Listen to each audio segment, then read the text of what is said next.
कैलाश पर्वत की चोटी पर उस रात सन्नाटा था। न गंगा की लहरें गा रही थीं, न डमरू की लय गूंज रही थी।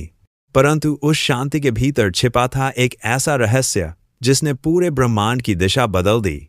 एक माँ के आंचल से जन्म लिया एक बालक ने, जिसने अपनी पहली सांस में ही वचन दिया, माँ का आदेश ही मेरी प्राणवायु है। पर क्या वह जानता था कि उसके इसी वचन के कारण उसका सामना स्वयं महादेव से होगा?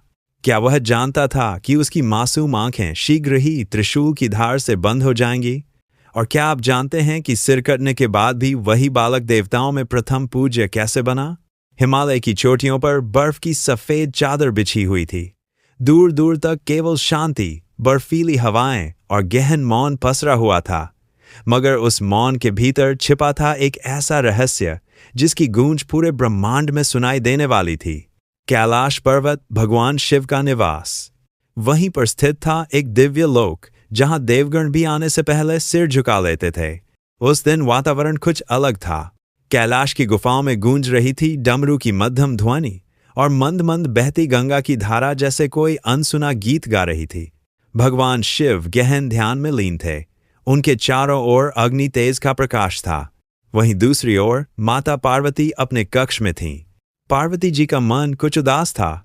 हर बार जब वे स्नान के लिए जातीं तो उन्हें अकेलापन महसूस होता। उनके मन में एक विचार बार बार जन्म ले रहा था, क्या मेरे पास कोई अपना पुत्र होता जो मेरी रक्षा करता, जो मेरा द्वारपाल होता, जो मेरे स्नेह का केंद्र बनता? धीरे धीरे यह विचार एक संकल्प में बदल गया। उन्होंने चंदन, हल्दी और केसर से उबटन तैयार किया। वहीं से उन्होंने मिट्टी ली और अपने हाथों से एक सुंदर बालक की प्रतिमा बनाने लगीं। जैसे जैसे उनकी उंगलियां चल रही थीं, वातावरण में एक अद्भुत ऊर्जा फैल रही थी। प्रतिमा में धीरे धीरे अंग बने, मुख बना, आंखें बनी। फिर पार्वती जी ने अपनी मातृत्व शक्ति से उसमें प्राण फूंक दिए। क्षण भर के लिए पूरा कैलाश कांप उठा। गुफाओं में रोशनी फैल गई, गंगा की लहरें तेज हो गईं और अचानक वह प्रतिमा जीवित हो उठी।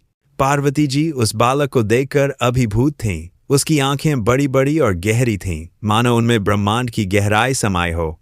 उसकी मुस्कान में भोलेपन की ऐसी झलक थी कि मातृत्व अपने आप उमड़ पड़ा। तुम मेरे पुत्र हो। पार्वती के होंठों से शब्द निकले और उनकी आंखों से आंसू बह चले। बालक ने झुककर उनके चरण छुए। वह अभी बहुत छोटा था, लेकिन उसके चेहरे पर ऐसा तेज था कि पूरी कुटिया आलोकित हो उठी। पार्वती जी ने मन ही मन सोचा, अब मुझे अकेलेपन का भय नहीं रहेगा। अब मेरे द्वार पर मेरा अपना पुत्र प्रहरी बनकर खड़ा होगा।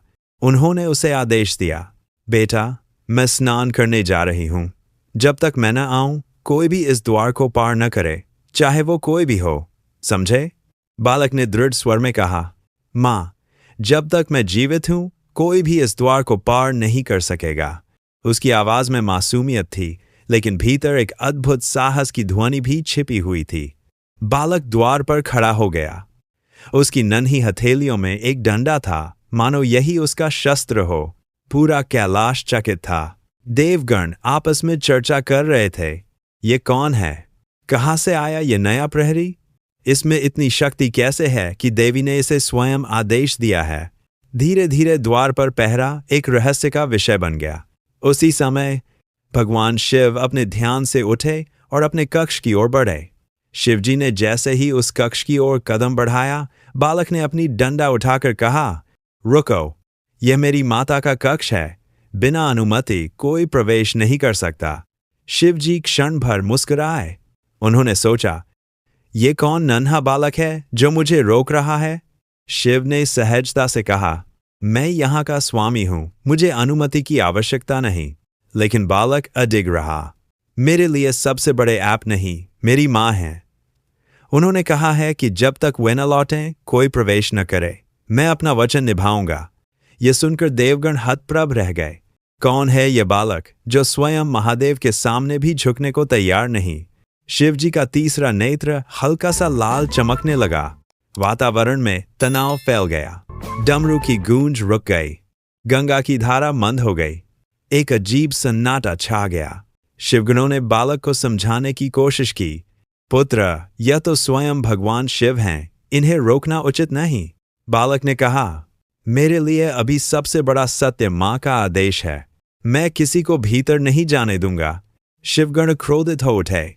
उन्होंने अपने शस्त्र उठाए।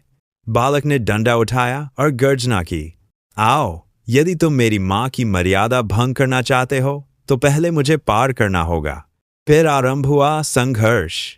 वज्र की गड़गड़ाहट, शंखों की ध्वनि, डमरू की लय। कैलाश की धरती कांप उठी। छोटा सा बालक वीर योद्धा की भांति लड़ा। उसके हर प्रहार में शक्ति और साहस छलक रहा था। वह बार बार शिवगणों को पछाड़ देता। देवगण चकित रह गए। यह साधारण बालक नहीं हो सकता, इसमें तो अपार बल है। अंततः शिवजी स्वयं आगे बढ़े।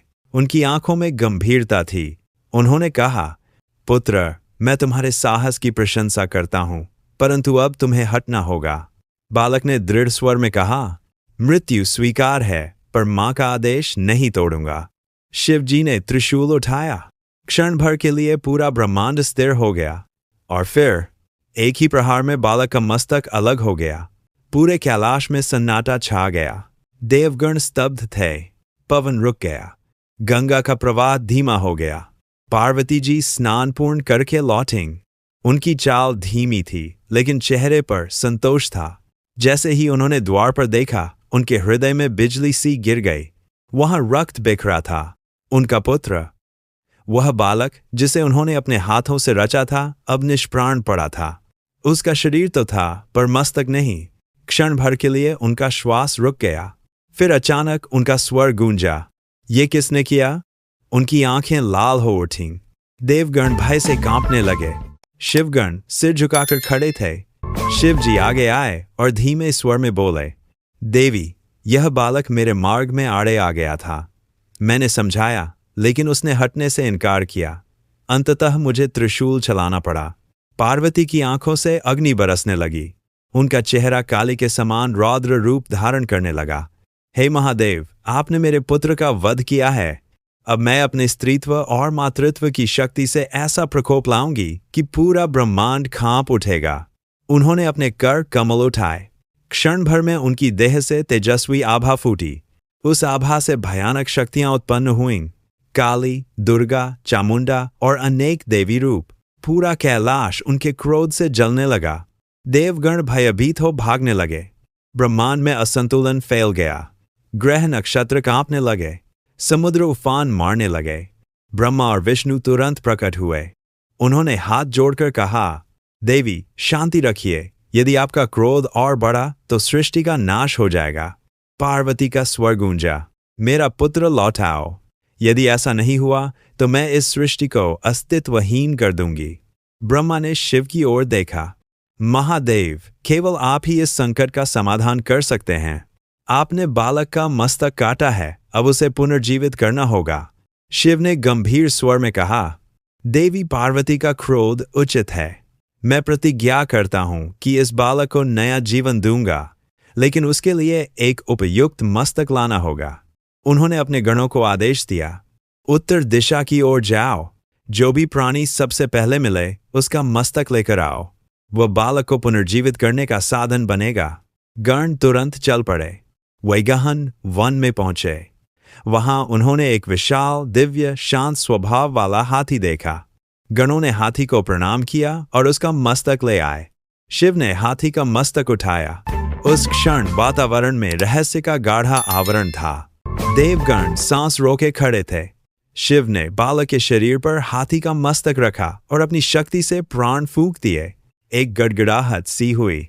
आकाश से पुष्पों की वर्षा होने लगी। बालक की देह हिलने लगी। उसकी आंखें खुलीं। वह उठ खड़ा हुआ। अब उसके शरीर पर हाथी का दिव्य मस्तक था। उसकी आंखों में अभी भी वही मासूमियत थी, लेकिन साथ ही उसमें ज्ञान और शक्ति का अद्भुत तेज था। उसकी हंसी से कैलाश पुनः गूंज उठा। पार्वती दौड़कर आईं और अपने पुत्र को गले से लगा लिया। आंसुओं से उनकी आंखें भर गईं। मातृत्व ने फिर से जीवन पा लिया था। देवगण प्रसन्न हो उठे। ब्रह्मा ने घोषणा की, यह बालक अब से देवताओं में प्रथम पूज्य होगा। किसी भी कार्य की शुरुआत तभी सफल होगी जब सबसे पहले इसकी पूजा होगी। विष्णु ने कहा, यह बुद्धि, विवेक और बल का प्रतीक बनेगा। संपूर्ण जगत में इसे विघ्नहर्ता और मंगलकारी कहा जाएगा। शिव ने स्नेह से अपने पुत्र को देखा। तुम्हारा नाम गणेश होगा। तुम मेरे गणों के ईश हो गए। तुम्हारे बिना कोई साधना, कोई यज्ञ, कोई मंगल कार्य पूर्ण न होगा। पार्वती मुस्कुराएं। उनके हृदय में शांति थी। उनके पुत्र ने न केवल जीवन पाया था, बल्कि वह ब्रह्मांड का सबसे प्रिय देवता बन चुका था। कैलाश पर पुनः शांति लौट आए। गंगा मधुर स्वर में बहने लगी।